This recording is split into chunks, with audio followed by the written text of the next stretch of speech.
Welcome to our session today. My mind is such a sweet thing with Venerable Pandit, and I'm so excited to hear more about the fruits of our practice and what it actually means, like what comes after we've practice more in meditation and mindfulness and the fruits of what comes after. So a bit about Bhante today. Bhante studied Buddhism extensively and took longer retreats, including the 10 days Mahasi-style meditation prior to ordination. Following the forest temples in the lineage of Lumpur Cha for a few years, Bhante eventually entered Ratnagiri Monastery in Newcastle, UK in 1994 as an Anagarika. He ordained as a Buddhist monk in Thailand in late 1996 at Wat Lumpur So in Rajaburi province after some convincing from Ajahn Sumedho. 4 years later, he moved to Wat Pakunam to attend the monastic university, gaining a degree in psychology. Having had experience in meditation styles of Mahasi, Ajahn Chah, Dhammakaya, and some Tibetan, Bhante claims no lineage other than Buddhism. His own approach uses reflection on the six senses to hold the mind in empty, alert awareness. And after that, I was really interested to see Bhante's interests, including nuclear power, vertical axis, wind turbines, electric universe theory, psychology, fairy tales, and other mystic religious traditions. So this will be an interactive sessions always. So Bhante will start with a meditation and introduction to the topic, and then I'll jump in to help facilitate a conversation. So if you have any questions, please feel free to pop them in the chat.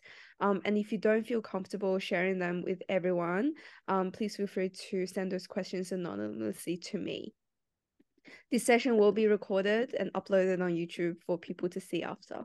So without further ado, over to you, Venerable. Okay, and so we are to meditate first, is that right, for 10 minutes? Yes, please. Okay, so settle yourself into your meditation posture.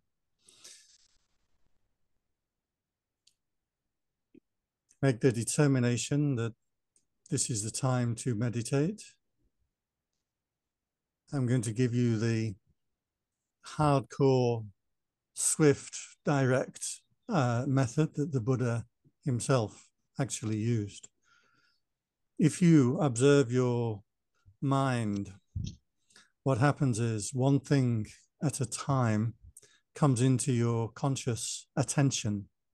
It's very key, this word attention. You attend to the feeling of the breath, then your mind jumps and you feel the pain in your knee. Then your mind jumps and remembers something you're supposed to do tomorrow. And then your mind jumps and thinks, I want a cup of tea. And then it jumps and it jumps and it jumps. And the mind will latch onto one thing at a time. We are accustomed to thinking of ourselves as a single integrated being with all these thoughts and desires and views and opinions and psychology and past, but it's not true. When you observe directly, the mind leaps from a single thing to another thing. While you are seeing, you are not hearing. While you are listening, you are not feeling with the body. While you're feeling with the body, you're not remembering things from the past. When you're remembering things from the past, you're not planning things for the future. Only one thing at a time. So observe this process of the mind leaping here to here to here to here, endlessly. Make the determination what happens when my mind does not leap, when my mind does not cling or attach onto any object. You may feel something like dullness. That's okay. You sit there, you wait. As the attention stops feeding the mind, bit by bit, the nature of the citta exposes itself, becomes brighter, clearer, sharper. And you can feel directly when the mind begins to attach onto any object. I want to be very clear. When the mind is not moving in this way, experience becomes sharper, brighter. Consciousness becomes more vivid, more lucid, but you're not attaching to any object. If this happens, then you can move your attention just onto that bright, clear awareness. In that awareness will be the feeling of the body. You see the body with awareness. See the body with awareness. The body as a whole, not individual parts, not my hand, not my face, not my stomach. You can feel the entire body all at once. And it should start to become energized. It should start to feel quite pleasant. Even if there are aches and pains, this pleasant nature of the body can shine forth. At this point, you can use the bright awareness of the body as your meditation object and go there. You will have the experience of continually brightening, continually sharpening the experience. I want to be clear that this is a very vivid, present experience when you stop attending to any object. So as we're sitting here, we have just a few minutes to reflect. And the description that I just gave you is a lifelong practice. Many days, even for an expert, it won't be like that. The mind will go dull and will just float around, bobbing around like a cork on the ocean. Some days the sleepiness will come and overpower, and you just have no awareness. This is just to be endured. Some days thoughts will come and invade your mind, something you just so desperately want to think about. We need to hold that in check, not delight in any object of attention. Be prepared to practice this meditation daily, week after week, month after month, year after year. The brightness will grow, the insight will deepen. So long as one is willing to step outside of this process of attaching to objects of attention. If you need to, you can use the breath as an anchoring point in order to put aside the thoughts, the feelings, the sounds, resting the mind on the breath. The breath is a neutral object, will help to bring the mind to a more neutral state. But do be ready and willing to abandon the breath as an object if the mind comes together and unifies and becomes bright.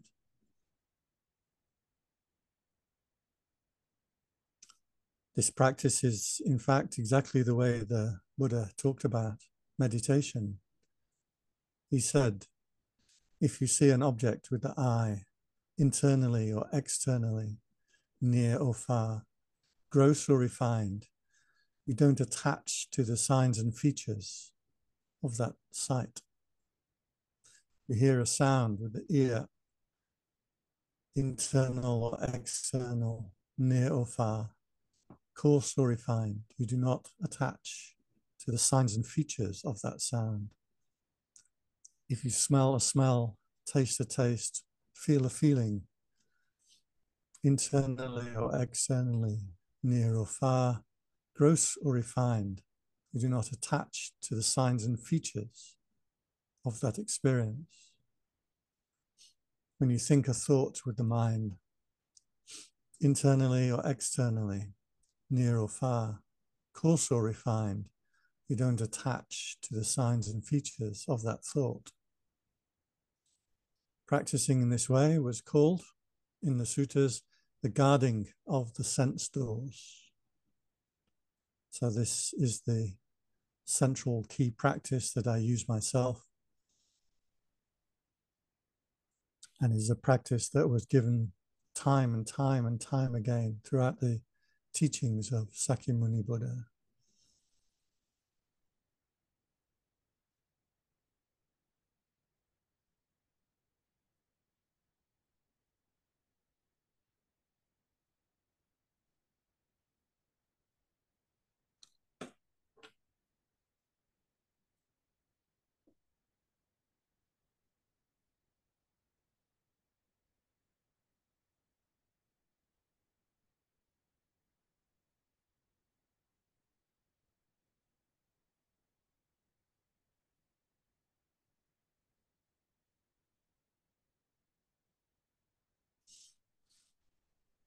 So take a few deep breaths.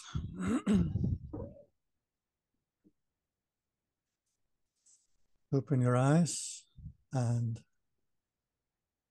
you will exit from the meditation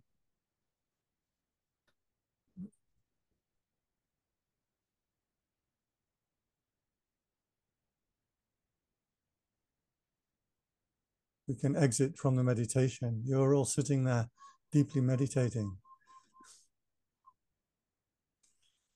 Okay, so that's just a few minutes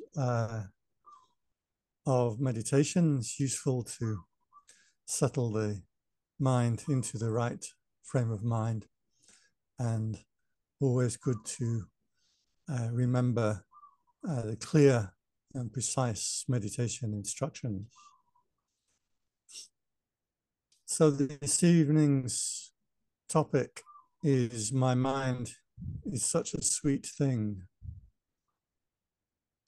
This line I actually got from a song, and some of you may know the song Crimson and Clover. It's quite a good song from the 1960s. Unfortunately, I got the line wrong.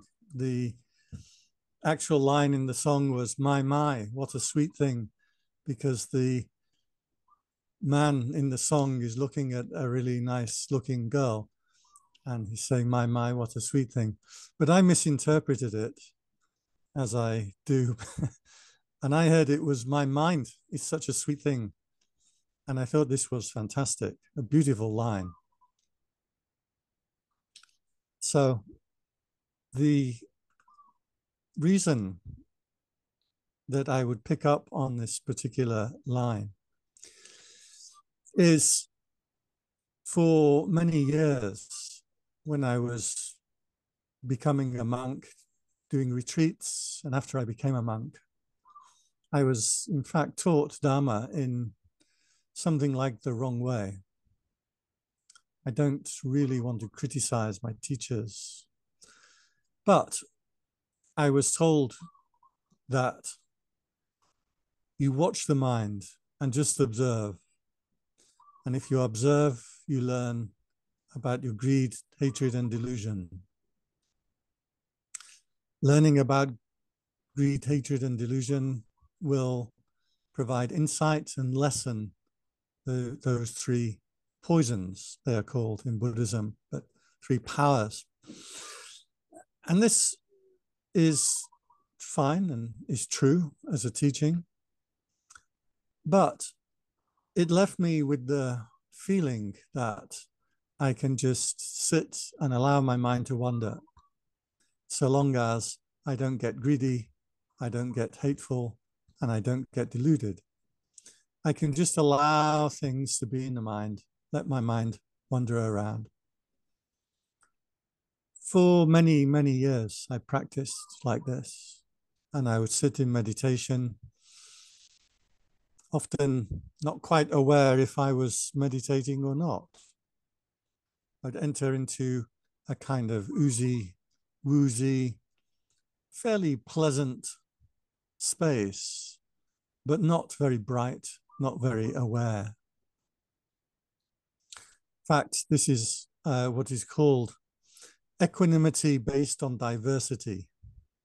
This is the language of the suttas, equanimity based on diversity, upekkha based on papanca, on letting the mind proliferate, and is in fact the wrong way to develop meditation.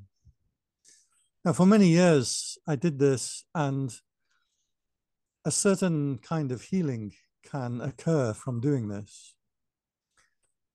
If you watch yourself and your processes, then your understanding starts to change. You get less concerned with what you are angry about and more insightful about the nature of anger. You get less concerned with what you want and more insightful about the nature of desire. You get less interested in the nature of delusion being scattered. And you get more insight into how that feels in the mind and in the body when you have no coordination, no concentration, your mind is not unified. So in this way, these insights provide certainly some kind of healing, and did so for me.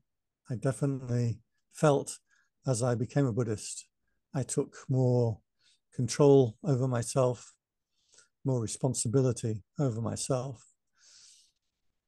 I learned things.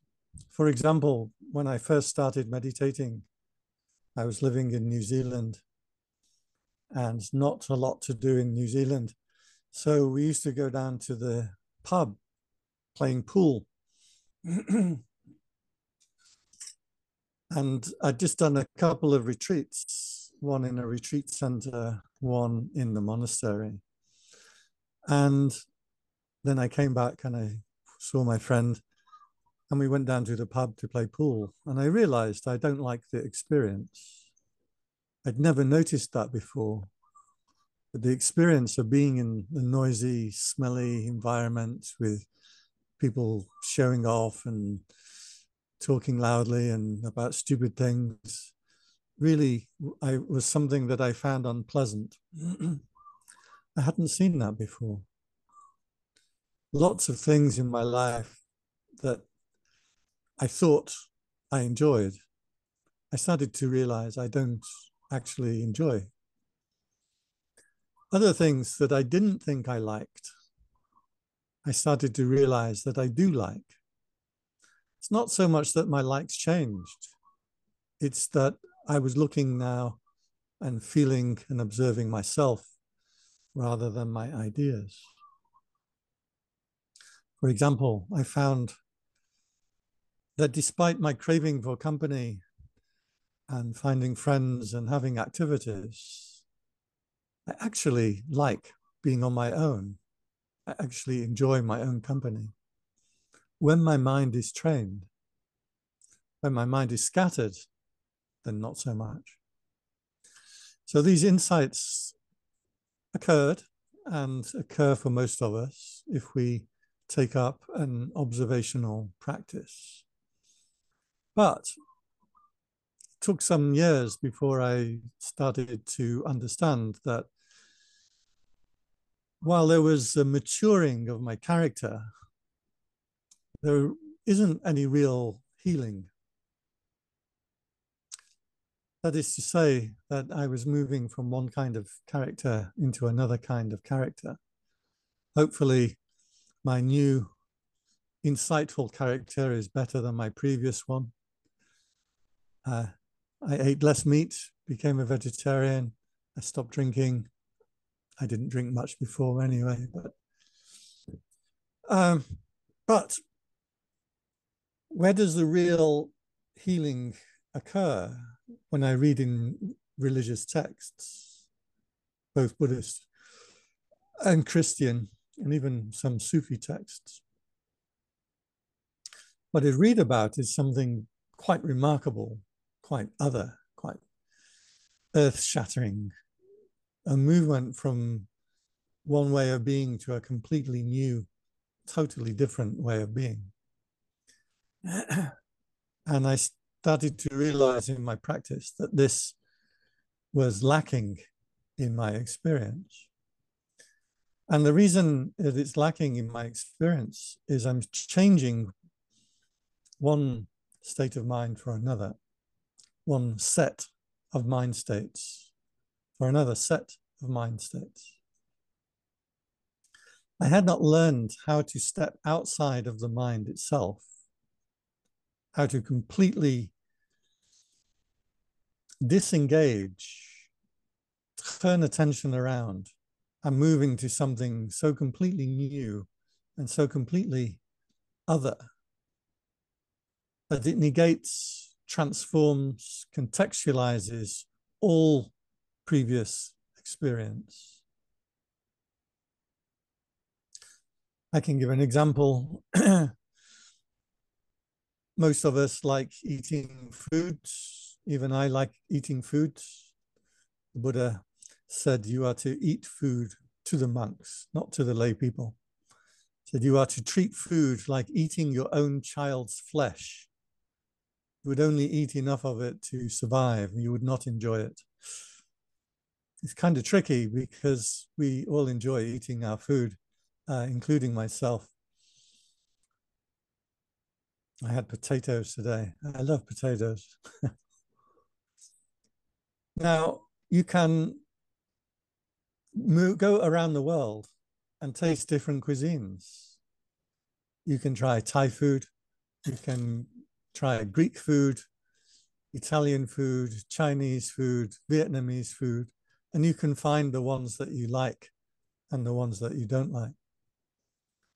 But eventually, at some point, you realize that it's just another taste in the mouth. You aren't really ever experiencing anything new. It's just another kind of food. And you eat a certain amount, and then is it ghrelin or leptin, the two hormones in your stomach that gets emitted when makes you feel full and not wanting to eat. It's got nothing to do with how much food is in your stomach. It's all controlled by these hormones, which is why some people have more difficulty controlling their eating than others. Fortunately for me, I only eat once a day, so I only have to control myself once a day. So the same for all other experiences. When you go traveling and you see something new, see some new architecture, see a new beach, see a new tree, see a new flower, is exciting and interesting. But eventually you realize that it's just another set of colors. You're changing one set of experiences for another set of experiences. And this is the mind in which you inhabit. You're caught in this mind of the senses. And the best you can do is change one set of sense impressions for another set of sense impressions. But really, you're always running around, revolving around the same kind of mind. The Buddha described it this way, like a bear, a wild bear chained to a post. And it pulls because it doesn't like to be on the post, pulls and it fights. And eventually the bear lies down and it goes to sleep. And while it's sleeping, it dreams about ranging in the forest. But when it wakes up, it finds itself tied to that same pole to which it was attached. In the same way, the mind only revolves around these sense impressions, these six senses. These six senses incorporate every possible experience you can have in terms of sense desire, sense impression, sense experience, perception. So what happens if you withdraw the mind from this process of sensing impressions, from this process of perceiving things. Initially, what will happen, you'll start to fall asleep. The mind will become dull. Or you may start watching the breath and feel a kind of panic because you're not accustomed to feeling yourself, to knowing yourself. You may get excited. Well, the breath now, that seems to be interesting and absorbing. But of course, the breath is just another body sensation like any other. So all these various experiences come up. And this is the point where I was taught wrongly to just allow experiences to be there, allow the experiences to come up and cease. And for many years, I meditated that way. Took some bravery and some meeting some pretty good teachers that would encourage me that I had another step to go. There's a further step into which we can move, a experience so completely other that it is not listed as one of these 6 sense impressions. And that is the sense that when you hold your mind still, you stop the mind from leaping from thing to thing, from object to object. What happens if you know a ratchet, you may need to be a builder, but a ratchet is something that clicks and moves in jumps.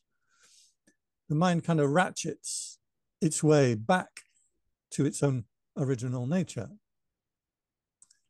This nature is not a thought in the mind or a sight of the eye or a sound of the ear, but is a brightness and an awareness that will arise spontaneously as a purified state of mind. In fact, at the Metta Center, I think 2 months ago or less, my good friend Ajahn Wimok was teaching, and I know his English is not always the best. Believe me, in Thai, he's also a little bit kind of scattered in the way that he speaks, but he really knows what he's talking about. And he was telling you in the Metta Center to see the body not with the eye, but with awareness. Do you remember this? This is the experience that starts to arise when you hold your mind in that equipoise, in that unified equanimity. This is this experience that starts to arise. Is a brightness and a clarity and a purification of consciousness. It becomes very clear that you do not purify consciousness by changing one set of thoughts for another set. You cannot purify consciousness by changing one set of behavior for another. Now, sure, a peaceful meditator, honest person is going to have a purer consciousness than a bank robber. So for sure, cleaning up our behavior helps to clean up consciousness. But in Buddhist cosmology, it does not matter how many good deeds that you do, you will never attain to Nibbana that way. You will not even attain to the higher states of heavenly realms that way. These states in these realms can only be attained to through meditation, according to Buddhist cosmology. If you want to know a bit more about that, feel free. I can tell you about the heavens and hells and devas. I can tell you what the book says. I don't have personal experience. The gods and the devas don't come and speak to me personally. So this process of meditation, then, what happens is the mind starts to know the mind, or awareness starts to know awareness. And a brightness and a clarity of equipoise of mind starts to manifest itself. And you see clearly anything that you bring into that consciousness is going to be an impurity. Even good thoughts, even nice thoughts, even nice experience, even perfectly wholesome things like potatoes. You're not going to, whatever it is that you bring into that pristine awareness is going to be a corruption of that awareness. The practice starts to take on something of its own empowerment at this point, because one, it feels very beautiful in the body, bodily and mental feeling of piti, of joy, of rapture. And that's a very good guide for being on the right track for meditation. After the rapture dies down, there is a feeling of equanimity or equipoise that is very clear and very bright. You're moving into a completely new kind of consciousness that is not something nice to see, is not a nice sunset or a rainbow. It's not a nice sound that you can listen to, Mozart or Beethoven, or something that people say when you listen to transports you. But it is just another sound. For me, it's Betty Davis. When I listen to Betty Davis, that transports me, but it doesn't transport me to anything clear or pure. This is not a purification of the mind. It is replacing one set of mind states with another set of mind states. In this case, Betty Davis. I'm guessing most of you don't know Betty Davis. Her final album was in 1976. And she actually died last year. I was devastated. In 1976, she released her last album, and she was banned from the radio and all circuits. So she quit music. And then 2 years ago, they did a documentary about her, and she actually wrote a new song, the first new song in 45 years. And Betty Davis fans like myself were cheering and jumping up in joy, and we were hoping for a new Betty Davis album. And then she died. One new song in 45 years, and then she died. Anyway, it's an acquired taste. If you don't know her album, Betty Davis, Love or Desire, it's not like anything else, you know. That was a distraction. The point is, replacing one set of mind states with another set of mind states is not a purification. The purification comes from this pristine awareness. At this point, you know directly in experience, there is no desire arising. When desire arises, it will shake the consciousness. It will have attachment or a lure that pulls you in, closes your consciousness down around that thing. And this is completely antithetical, completely opposite to the simple knowing of the pristine consciousness itself. And here's the beautiful thing, that this consciousness is not something that you create. It's not something that you attain. This is something that is naturally there when you stop moving. It arises by itself. So you may know in Zen Buddhism and some Tibetan Buddhism, they say the mind is already enlightened. This is what they mean.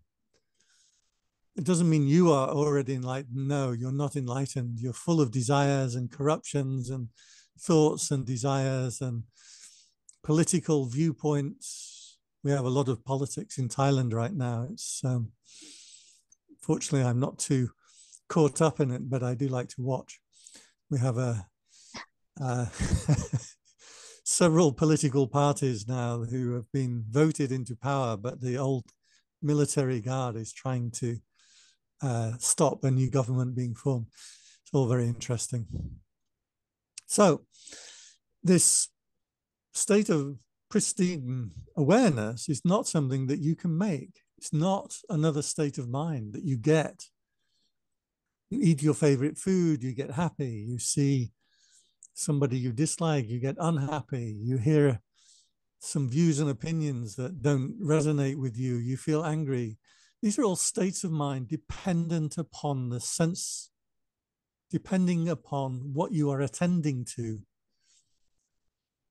I had a friend that I could do this. I used to play games with him because he was a very good friend of mine. I liked him a lot. He have a big ego. And he just talked about himself endlessly. And it was quite funny to be around him. Now, he was a very interesting man and he had a lot to say. So I didn't mind that he was so self-absorbed. But because I would never get a chance to speak around him, and you just have to kind of listen and let him take off. And so I started to play with him a little bit. And I could play him like a remote control. I would say something to him that I know he likes. And then he'd become like, oh, isn't this fantastic? Like I would say, aren't you grateful that we have this weather in Thailand? It's not like the weather in Austria right now. It's like, oh, I'm so glad I left Austria. It was so terrible. This weather is so great. And then I would say something to him, I don't know, about some, I don't know, Donald Trump or something. And he'd be like, oh, this person, I can't stand this person. And then I'd give him another nudge and I'd say, yeah, wow, this is really nice food we're eating. Like, oh, it's so fantastic. I could play it like a remote control. I could literally flip his consciousness just by pushing something onto his attention. So this is how normal people are. You get happy, you get sad, you get states of mind, depending on the thing that you are attending to. You can do it with yourself. If you start to think about something that you dislike, traffic, man, I got caught a couple of days ago in Bangkok. So that's on my mind. I dislike it. But then if I put into my mind fluffy kittens, then my mind starts to become happy. States of mind depend on the thing you are attending to. Now, what happens if you don't attend to anything? If you stop attending to thoughts and sights and sounds and smells and just hold the mind there in this pristine awareness. As I say, the mind does not go blank. After a while, and it takes time to learn to settle yourself into it, but it starts to energize, starts to become brighter, clearer. And that pristine awareness, brightness that comes up is not dependent on attending to anything. It's when you stop the mind moving around with self-awareness. This mind, this pristine awareness is healing. This is where real healing starts to occur. And I see this a lot with especially kind of New Age or pseudo-Buddhism, and especially with people who have retreats that you have to pay for. And they write glowing things, come and learn total freedom of the mind, learn to balance your nature, learn to be free spirit and blah, blah, blah, because you have to pay them $2,000 for a week at this spa retreat thing. Well, I don't charge for retreats, so I can tell you the truth. That healing does not come in great form from doing these things, from bending the body, from counting the breaths. True healing comes from this pristine moment of awareness. And you see all the impurities of your own character. It becomes very clear. The only way enlightenment will ever arise is when you've stepped completely out of your own character. Now, there's a beautiful and a benefit to improving yourself. The Buddha said this too. Some people say he didn't teach that there is a self. That's not correct. He said you should develop your character. These are called the paramita. sila, morality, wisdom, equanimity, concentration, resolution, loving kindness. He said, these are qualities you should develop. So these are how you develop your character. But these are not what creates the final total purity. This is what arises when the mind just knows the mind without any objects. This is why I liked the line so much. My mind is such a sweet thing. Checking the time. In large part because my mind is not a sweet thing. I like all kinds of things that you probably don't like. I like all kinds of people that you probably don't like. I had an argument with my friend the other day because I like Donald Trump. Well, I like his policies, but my friend launched an attack on me. It was really quite fun. I'm not too caught up in it. It's crazy Americans, not much to do with me. So if I think about purification of this mind, I have all kinds of views and opinions that, you know, am I really going to purify all of those? For example, I think Australians are big cricket cheaters. A couple of weeks ago, you cheated in cricket. You threw the ball at the wicket when the guy had walked out. I don't even watch cricket. I've never seen a game of cricket in my life, but I did read that you cheated. Must have been an English paper. What perspectives? Not enough that we beat you at rugby and rugby league, that you have to. I don't even understand cricket. I don't understand how anybody anywhere could ever watch a game of cricket. I mean, nothing happens. But that's my viewpoint. I like other things. I like boxing and I like mixed martial arts. So there you go. If I was to purify this mind, you know, I've got a lot of work to do to try and make this mind a beautiful and holy place. But you step outside of the entire system. Your mind is such a sweet thing. When you touch upon it, purified and clear and bright, you get the insight. It wasn't explained in the suttas, but the insight was called knowing what is the path and not the path. And this is an insight that comes very clearly because you see any invasion of thoughts and memories and sense impressions is a defilement of this beautiful, of this pristineness of nature. So if I can just check with the host, can you make me a co-host so I can share screen? At the moment, I can't share a screen. Yes, definitely. Now you can share screen, Bhante. Really? Oh, share screen. There we go. Okay. So I will show you one of the quotes that I am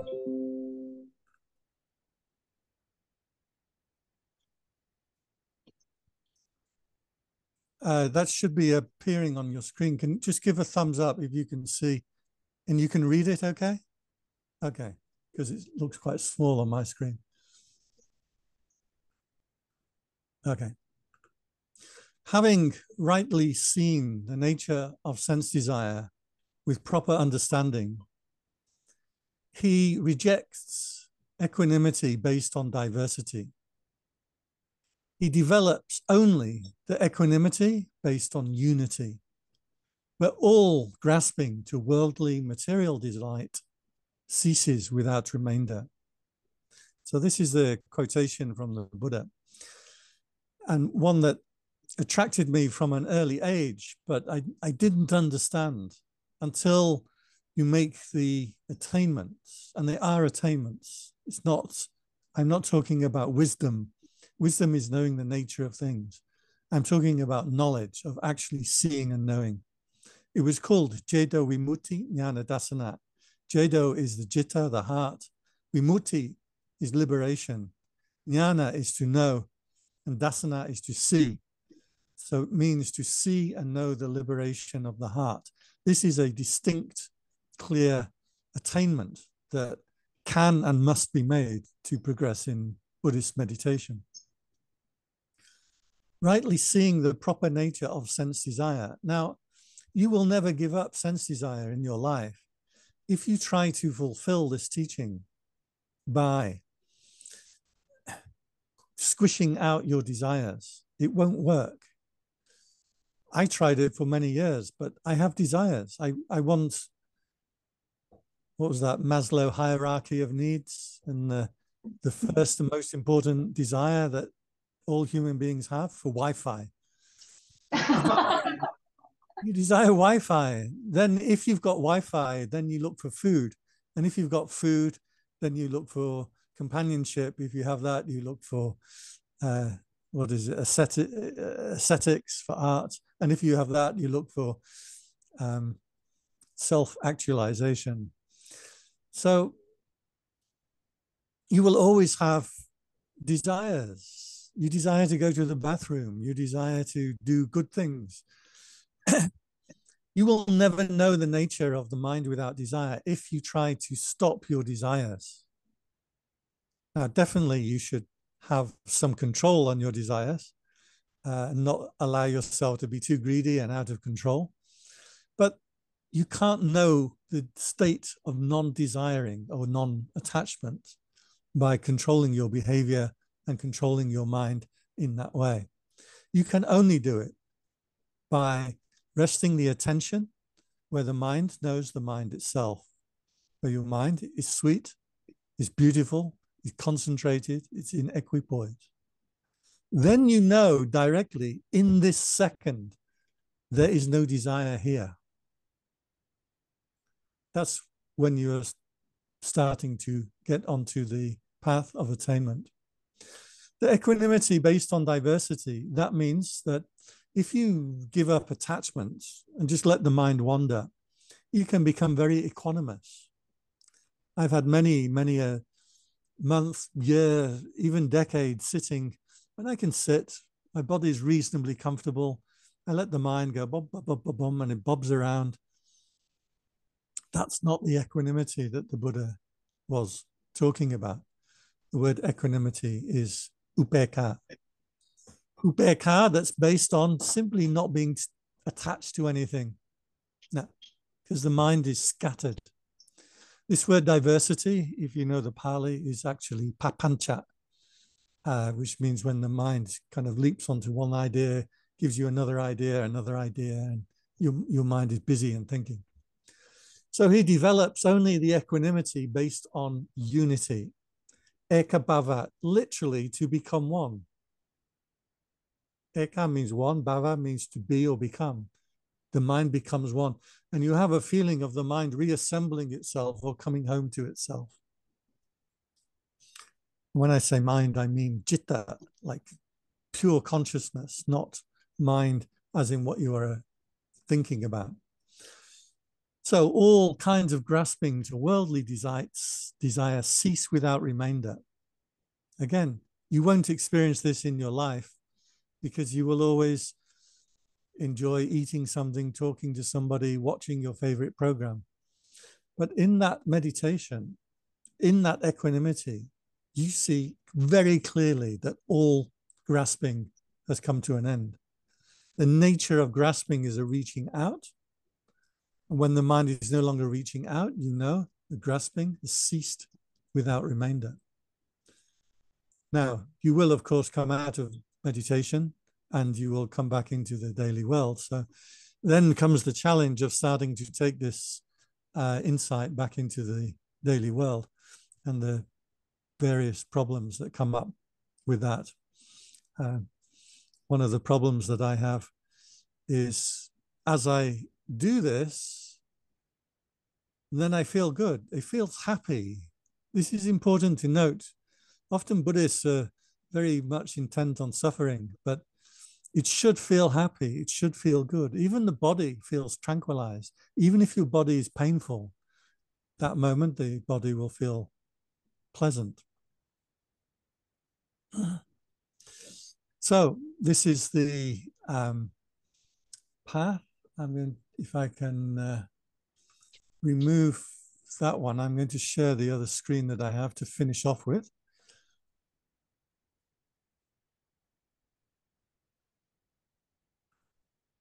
Okay, so just give a thumbs up if you can see the text of the sutta. Right, okay, good.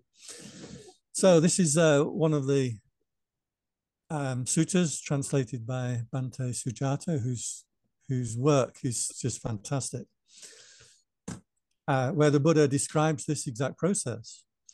The mind that attaches onto what you like and runs from what you dislike is the mind of beasts, mind of animals. It's what your cat does. It's what your dog does. It's what your child probably does. Some of your friends and probably do. The mind that simply, in Freudian terms, is governed by the id, the liking and the disliking, or what Freud called the pleasure principle. You just want to get what you like and remove what you dislike. That is a beast, the mind of an animal that likes proliferation. This word proliferation is papanca, which means to be scattered. So when attention and your thoughts are just scattered, you think about this, and you're moving around, you know that state of mind is very tiring, it's very draining. It may be quite equanimous, but it's not meditation. So that person, that kind of person, fails to win extinguishment. Here, Bhante Sujato uses the word extinguishment for nibbana. But one who gives up proliferation of the mind, the scattered nature of the mind, and this is key, one who enjoys the state of non-proliferation, that person can win to nibbana. So it's very key to find this state of purity of the mind, purity of consciousness, free from grasping, free from moving, and enjoy it. It's not obvious at first because all of us want to enjoy nice things, but to enjoy, to value, appreciate, to identify, to sit with and be with this state where the mind becomes still and pristine, and to enjoy that. When you enjoy it, it's easier for it to occur.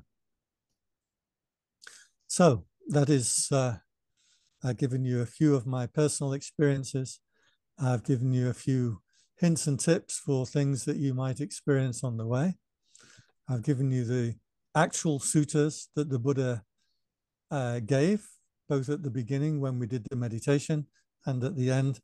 So I want to be very clear that what I say is tying directly into what we know Sakyamuni Buddha has taught. So I'm going to stop there and open up for any questions if you have them. Thank you, Bhante. This was a really wonderful talk based on words directly from the Buddha, as well as you sharing your personal experience. This really made it relatable. So thank you for that. And now I would like to open up the floor to everyone. Those of you either online or in person, if you have any questions for Bhante about the talk, please feel free to either ask Tina in person or pop them in the chat. Ask Tina to maybe pop them in the chat or unmute yourselves. If we don't have any questions so far, I'd like to post a question to the group. What may be the challenges in your current practice that may be preventing you from seeing the insights of my mind being a sweet thing? What are some of the challenges that you may be faced with in your practice, whether it's on the cushion in your meditation practice specifically, or is it after the practice, applying those insights in your daily life?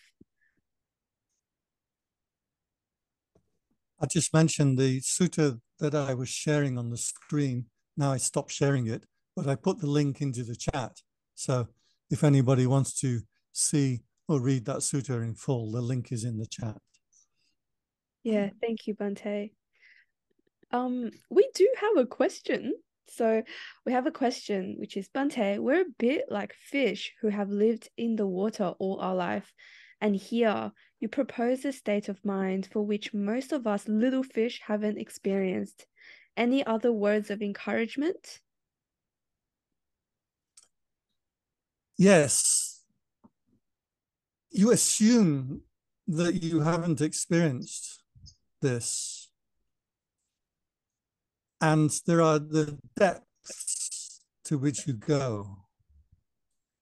But I say that you have experienced it, you overlook it.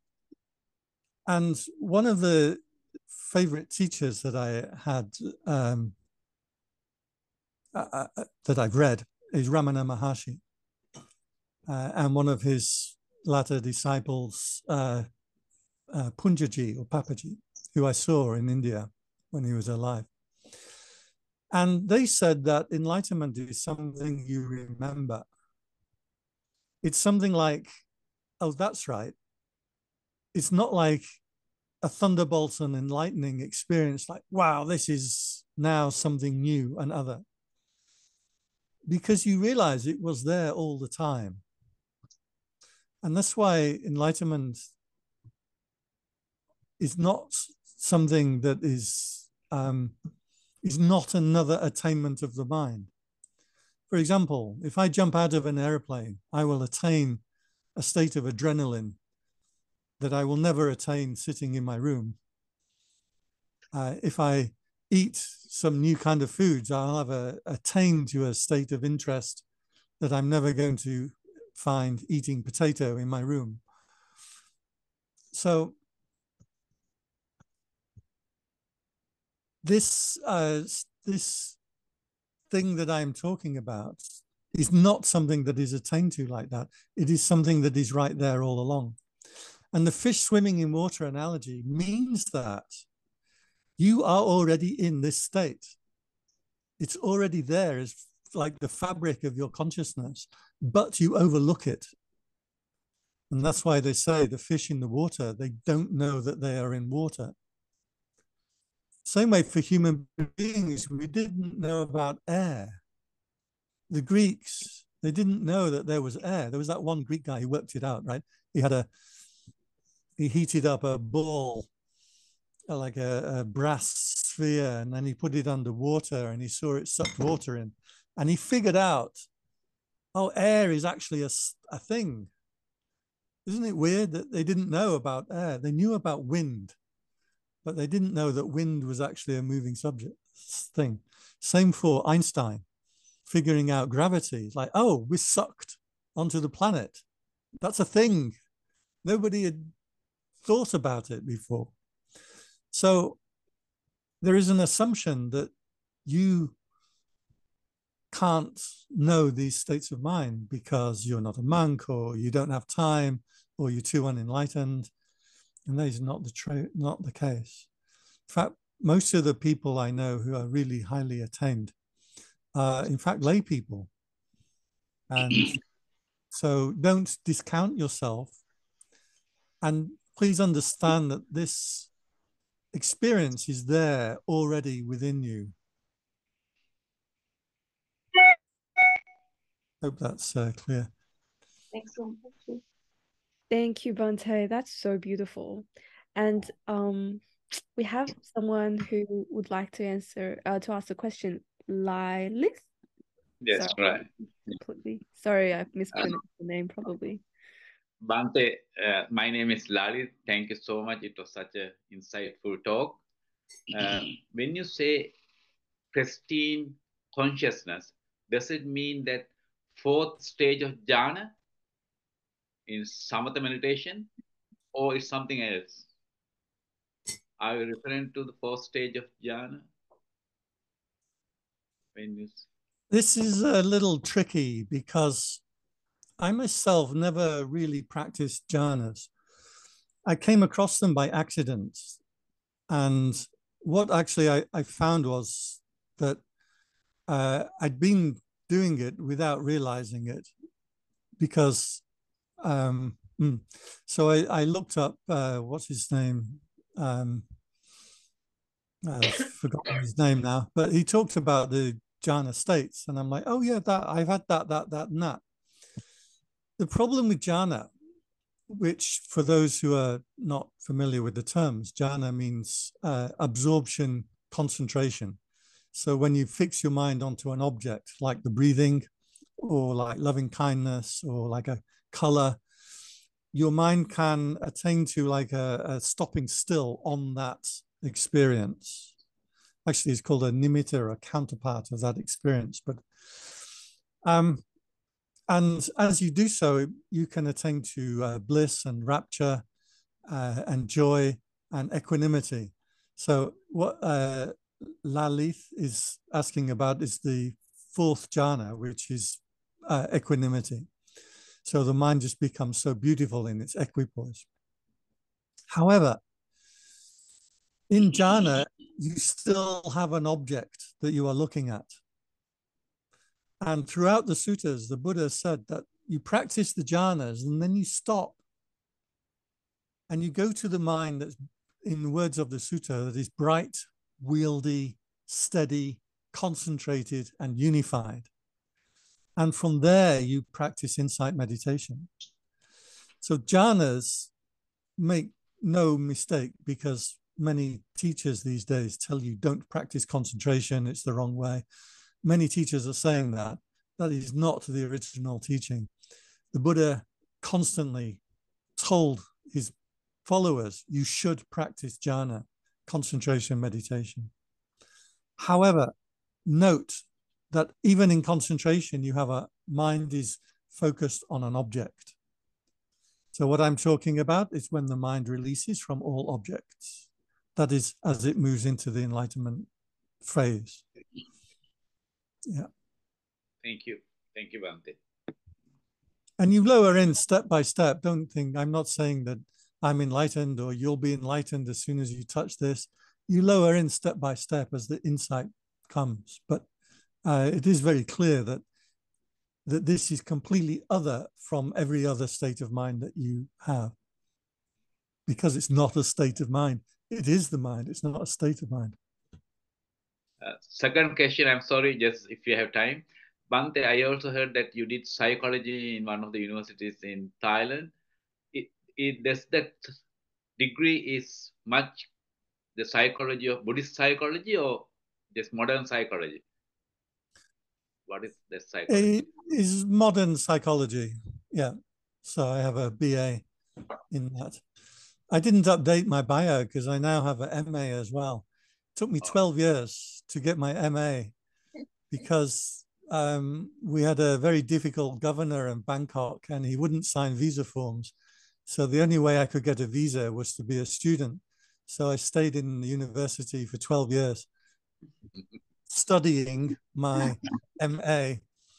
And eventually the university cracked down on me and they said, look, either you finish your degree in the next 3 months or you're out and you're never going back. So I unfortunately had to finish my degree. So I have a master's degree in Buddhism, Buddhist studies, and a BA degree in psychology. I love psychology. Not therapy. So these days you separate psychology or therapy. Counseling is one thing, and psychology, like research psychology, is another. Counseling, no, because I'm no good with people's problems. People tell me their problems. I'm like, well, just don't have that problem. I don't understand why and a lot of problems come from relationships. I'm like, well, don't have relationships. It's easy. There was a woman came to me and she said she has this problem with irritable bowel syndrome. And I said, you are so lucky. I have a general irritable syndrome. I get irritated with everything. I wish my irritation was restricted to just my bowels. I get and she was like, oh, that wasn't the advice I was looking for. So counseling is not something that I'm very good at, and I never studied it. So I really studied perceptual psychology, if you like, Freudian and Gestalt and other things. I'm super curious about psychology. Maybe we can talk about that a bit later, Bhante. But first, we've got a few other questions on the what we just talked about in regards to maybe concentration. Someone asked, is non-proliferation the same as stillness? Yeah, but the mind will still be moving. So proliferation, that word in the suttas is papanca, and it refers to a scattered mind. So a nice way to think about it, I took from a fairy tale. And in this fairy tale, there is a small, insignificant dwarf and his two handsome brothers. Now, you already know that the handsome brothers are going to be wrong and the insignificant dwarf is going to be right. You already know that. Fairy tales work for technical reasons, and it's a travesty that people are. If you've seen, Disney is now rewriting Snow White and the Seven Dwarfs, and they've got rid of the dwarfs because apparently that's not woke enough, and they've got seven ethnically diverse LGBTQIA different.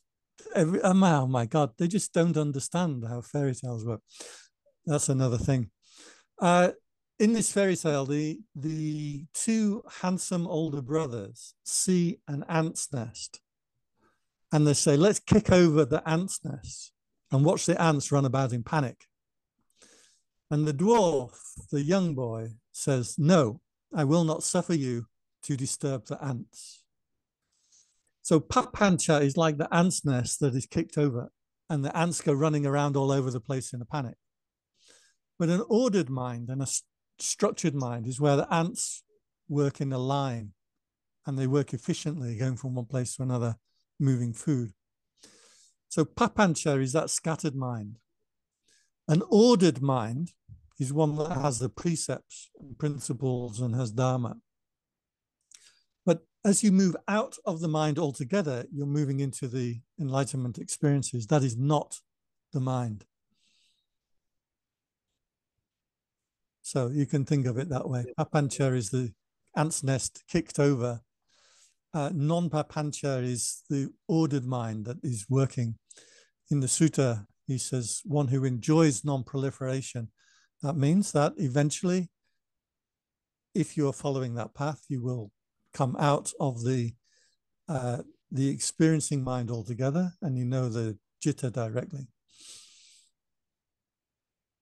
Wow, that's fascinating. And Rizwan has a question. Please feel free to ask. Thanks, Bhante, for the talk. I really liked it. I was just curious about, you met Papaji, who's a teacher of Ramana Maharshi, and I found his teachings really interesting. And he was talking about like getting rid of all the rituals and all the basically like all the rituals that religion has. And at one point, like he was also saying that the meditation that like following the breath, that's not the right meditation. Do the other meditation. What was your understanding around that, and how, I guess, that helps with the mind or the ego to cease, I guess. Right. Now, the problem with these guys like Ramana Maharshi and Papaji and Muji and a lot of Zen masters is they may well know, or we trust that they know and what enlightenment is, but they don't have, doesn't mean they have good advice for you as a practitioner. Now, when you do something, what you are doing is creating a new state of mind. So I can create a new state of mind by jumping out of an airplane, by driving a car fast, by cuddling some fluffy kittens. I can create a new state of mind by doing something. What they are saying is, it doesn't matter what you do, you can't attain to enlightenment. And that's where they get stuck. And that's why they say all the practices that you do are wrong. They're not going to get you there. Well, they're correct, but that's why they're not a Samma Sambuddha. The Buddha laid out that there are things that you can do. There are things that you can attend to. There are ways that you can turn your mind and understand so that you get to the goal through wisdom and through knowing. That was why you had Pacceka Buddhas, which are accidental Buddhas or solitary Buddhas. The Buddha said, these people get enlightened, but they can't teach. So this is what Papaji and Ramana Maharshi and many others, they couldn't lay out a path for you to follow. And so they'll say things like, if you follow the breath, that's not it. Well, they're right, but they're not giving you a way to practice then. And this is the one thing that I found with most of those people, that actually they didn't tell you, well, how do you come to the same understanding that they have? Ramana Maharshi said, you follow consciousness to its source and you stay there. But he didn't tell you how you do that. For years, I was like, well, how do I follow my consciousness to my source? I didn't know how to do that. So Buddhism lays out a path that you can pick up and follow and consider, that's structured and ordered. And that's why Buddhism makes for a much better practice. Bhante, how do you follow your consciousness to your thoughts? By doing what I was saying for the last hour. Okay, got it. Right. Is seeing this process of the mind attending to objects. Yeah. Seeing the process of the mind when it doesn't attend to objects. And then you settle into that new kind of pristine awareness. And it starts to reveal itself. You can't make it happen. You can't create it. You can't eat a certain kind of food and get it, or control your breath in a certain kind of way and get it. It's something that just opens up spontaneously for you when you hold your mind in the right way. So that's how you follow it to its source. And you see then, because this is consciousness without any object. The Buddha described it this way: Citta anaramana. Citta is the mind. Aramana is the thing that the mind knows. So it's like water doesn't have a shape, but water is in the shape of whatever contains it. So you don't know the mind, you only know the thing the mind is aware of.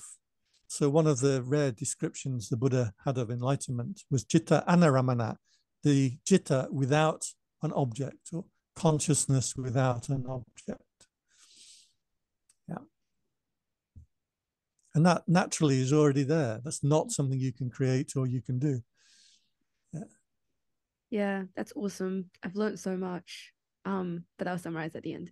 And we have Benjamin making a comment in relation to what you talked about, Bhante. So he said, thank you, Bhante and Metta Center.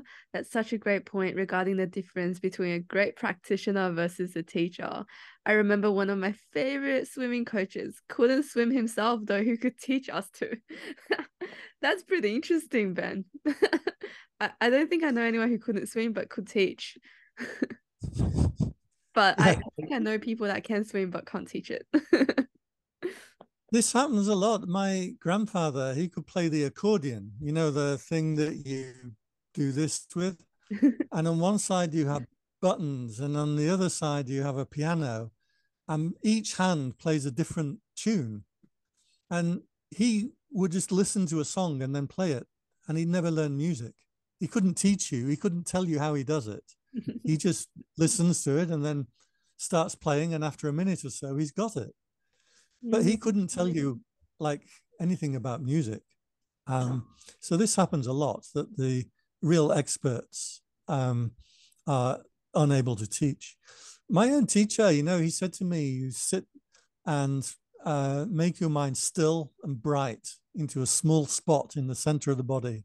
Make it brighter and brighter and brighter until you can see the heavens and hells and the devas. Then you come back for stage 2. Like, well, you know, he's just like at a level that isn't helpful for people, ordinary people. He was right, but I mean, it doesn't help. So often the people who can help you are not the greatest. It's like the therapists, and you know, a really good therapist is someone who knows suffering and knows anxiety. Somebody who's just perfectly mentally ordered and structured is never going to be a very good therapist, or parent even, probably. Yeah, I guess that my reflection on that is my reflection on that is, so we need to know ourselves, what practice is working for us and what isn't, because a teacher that practices well may not be able to teach well, but a teacher that may not practice well may be able to teach well, and it's up to our own discernment to know what's the right path or what's the right practices for us. Yeah, but there's a problem with that, is that we get attracted to teachings that are not correct because they sound good. So there's a lot of like new agey teachings out there, and a lot of Buddhism too, that is really just a weak pseudo psychology, and it's not really concerned with enlightenment, but it sounds good and it feels good and people will follow it. I saw this quote the other day that what you think manifests in the world, something like that. And then underneath it says the Buddha. Like, no, I know the Buddha is never going to say something like that. That is just not a quote from the Buddha. If you're interested, there's a really good website called Fake Buddha Quotes. And, you know, they pick all this new agey, utter nonsense that sounds good and maybe like a nice sentiment, but it's definitely not Buddhism.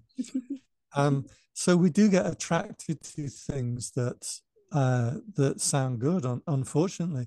And worse than that, I've noticed that many teachers, especially monks, because they get kind of pushed into like a teacher-student relationship when they're not ready. And then people ask them questions and they start giving answers, and then people say thank you, and then you start to think, hey, I know stuff. And then after a while, you have all these thoughts and ideas that, well, this is the right way. And actually, they don't know anything yet. They haven't really made the proper attainments yet. And so many teachers can get into this role of teaching, but they still don't know what they're talking about, which is a great shame. I have a friend, and he was a translator for the Dalai Lama. He was a monk, Tibetan monk. And he said this, that people would come with questions, and often Westerners come with like questions. And the Dalai Lama, if you ask him a question, they're going to give an answer, but it doesn't mean that he knows. For example, I heard one in Thailand, and it was asked of an Abhidhamma teacher, and she's quite a sharp-tongued lady, this woman. I mean, she's no nonsense, which I quite liked. But and she had a radio show, and somebody called in and said, when I go to bed at night, should I sleep with the light on or the light off? The trouble is, you can get caught up into thinking that you know answers to these kinds of things. So I really liked her answer. She said, good grief, what on earth do you ask me a question like that for? How do I know if you should sleep with the light on or light off? Have you got any sensible questions? And I thought, good on her. All right, she's a bit sharp-tongued, but I thought good on her for acknowledging that you don't know the answers to everything. Now, I can tell you what the Buddha said, and I'll be right. And I can go to the sutta and prove it to you. So I can tell you what the Buddha said, and I'll be right about that, and somebody else might be right about that. But they get into answering questions and then think they know like things that they just don't know. I'm really careful with this because people have all kinds of meditation experiences that I've not had. And I'm very, very careful about telling them what they should and shouldn't do in the meditation. So what would be your suggestion then, Bhante, in deciphering or discerning between the right teachings to listen to or the right teachers to follow as a practitioner for all of us? Do you have any advice? Yeah, I can't really answer that because different teachers have benefit you at different times. Like in my early days, I was with Ajahn Sumedho. I was his driver for a long while. And that's where I got into this practice of just let everything be and don't attach. And it worked for me for years. It worked for me. And it's only years later that I realized that actually, no, I need to go another direction. He wouldn't practice concentration. So he would do no jhana or concentration. And I realized that, no, actually, I need to go and try this concentration thing. So, I mean, just keep trying, keep listening, keep following it. We'll get there. I'm pretty sure you'll get there. Because we already have it within us, right? You do, and there's an intuition that kind of guides. It's not talked about in Buddhism, but in Christianity, Christian mysticism, they talk about this, that our job is to go through trials, which means difficulties and dryness in meditation, that they call contemplation. And that God gives consolations. So if we are willing to go into the trials, every so often God gives a consolation, which is an insight that will come and empower you. So this is how it was talked about by Saint Teresa of Avila. I don't want to go in too much because I'm not an expert, but I quite like that if you keep trying, you keep bringing your mind, keep inquiring. I think the very nature of consciousness or God or enlightenment, I think it starts to show through. Beautiful. And Sinsin just made a comment and use Sutta as the base. Thank you, Sinsin. I think that's very wise advice too. He also said there's lots of fake Buddha quotes. So online, just echoing your point, Bhante, about the site. Right. We have one final comment / question. So they're kind of related. So the question is, Bhante, can you talk more on the right effort as part of the Noble Path? It appears to me what you're saying, observing impermanence, is not enough. The need to maintain and develop what is wholesome, mindfulness, equanimity, and presence. And related to that, there's the comment, which is they quite like your point that observing impermanence is not enough. One needs right effort to maintain and develop what is wholesome or skillful. So technically, right effort is samma vayama, and there are 4 right efforts. The order of them changes depending on if you're in the Abhidhamma or the Sutta, but they're the same 4. That is, wholesome states that have not arisen, you should arouse. Wholesome states that have arisen, you should maintain. Unwholesome states that have arisen, you should strive to abandon. And unwholesome states that have not arisen, you should strive to prevent. I hope you caught that. But you can look up right effort. It will give you these 4 things. So effort, right effort, is about purifying the mind through intention and will only take you so far. That's why after right effort, you have samma sati and samma samadhi, right concentration and right mindfulness. And after that, I noticed there was a talk in Sydney not long ago, maybe in Bhante Sujato, but he pointed out there's actually 2 more rights after the right concentration. That is right knowledge and right liberation, samajnana and samavimukti. So that's right effort, but virya, energy, is called heroic struggle. Viri is a hero. So virya is a heroic struggle. The Buddha said you should put forth effort like a man whose hair is on fire would strive to put the fire out. This is such a great image. Now, if you want to know how hard you would strive to put the fire out if your hair was on fire, you can find this in the one resource that you can find anything. It's YouTube. And put hair on fire into YouTube, and you see how many people have set their hair on fire, usually when they're blowing out candles on birthday cakes and things like that. But they strive very hard to put that fire out. The Buddha used this analogy. So it's very clear that meditation or Dhamma practice that is presented as calming everything down, making everything peaceful, not attaching, that may be useful for a while, but you have to pick up that energy. In order to progress in meditation, you have to get to this heroic struggle way of meditating, which is highly energized, which is, Anuruddha, the Buddha's cousin, put it, he said, mindfulness is unrelenting mindfulness, continuous effort, striving. These are the words that were used in the suttas. So that's when meditation starts to go right. On the good note about that is it does self-empower, that if the mind purifies, you get excited by that new knowledge, that new way of being, that new thing that you can see, and it self-empowers. It starts to take off by itself. Yeah. Now, I would agree with the comment earlier that basing your practice and listening to the teachers, but basing it on the suttas are very good at keeping you, focused in the right direction. Thank you, Bhante. That was so beautiful, the way you described it. I felt like the urgency straight away when you talked about hair on fire. And Sing Sing said, great message, Bhante. Thank you so much. And we don't have any more questions, and we're right on time. So thank you so much, Bhante, for this really wonderful talk.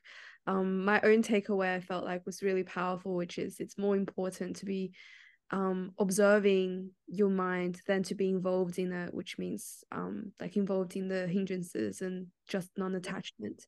And the emphasis on the energy and the concentrated mind is very, very powerful.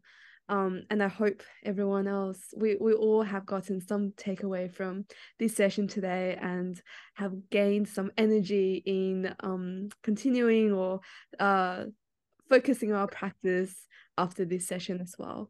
Bhante, just before we finish off, would you like to do a prayer or a dedication of merits, please?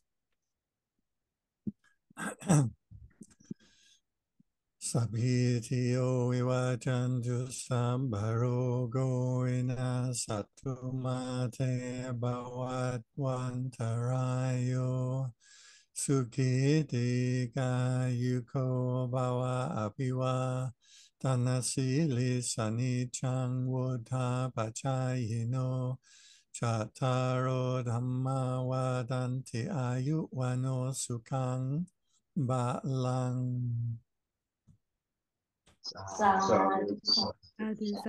I don't want to leave without mentioning the rather funky picture that you put up of me as the poster for this talk.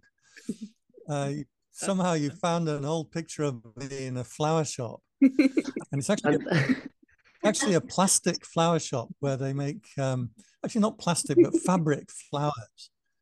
Bhante, I thought you said Maxwell. No. Yeah, we found it because but actually it's not me. It was Gary who actually found that photo. But because we have, both of us usually look for suitable pictures sometimes because the speakers don't always send the photos in time. So they take a month or maybe sometimes 2 weeks or something. So we try to find the photo that we like. So Bhante. There's a real funky picture, yeah. But they're actually fake flowers.